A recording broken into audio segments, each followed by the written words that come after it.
Due sentenze per due casi diversi fra loro che hanno come protagonisti dei cittadini di Agrigento alle prese in un caso con una giustizia davvero lentissima. Il caso è quello che riguarda la cosiddetta Casa del Vigile di via Manzoni. Ebbene, i giudici hanno stabilito dopo 59 anni, avete sentito bene, parliamo di oltre mezzo secolo, che il proprietario dello stabile è il comune di Agrigento.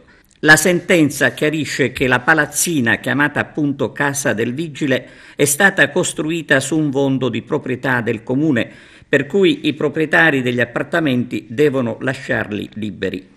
Naturalmente si tratta di una sentenza di primo grado e c'è chi, a proposito dei tempi, si augura di non dover lasciare agli eredi l'onere dell'appello.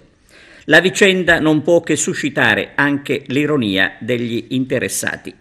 E passiamo ad un'altra vicenda legata all'abusivismo, seppure di diversa natura, vicenda scaturita da una sentenza del TAR che ha respinto il ricorso degli abitanti di Maddalusa, dove vige il divieto assoluto di edificazione essendo zona A.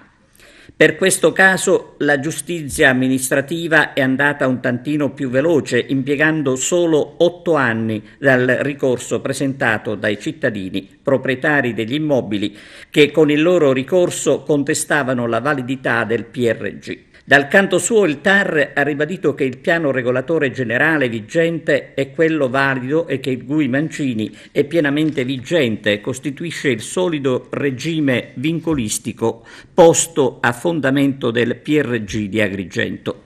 Gli abitanti di Maddalusa stanno valutando se ricorrere o meno al CGA.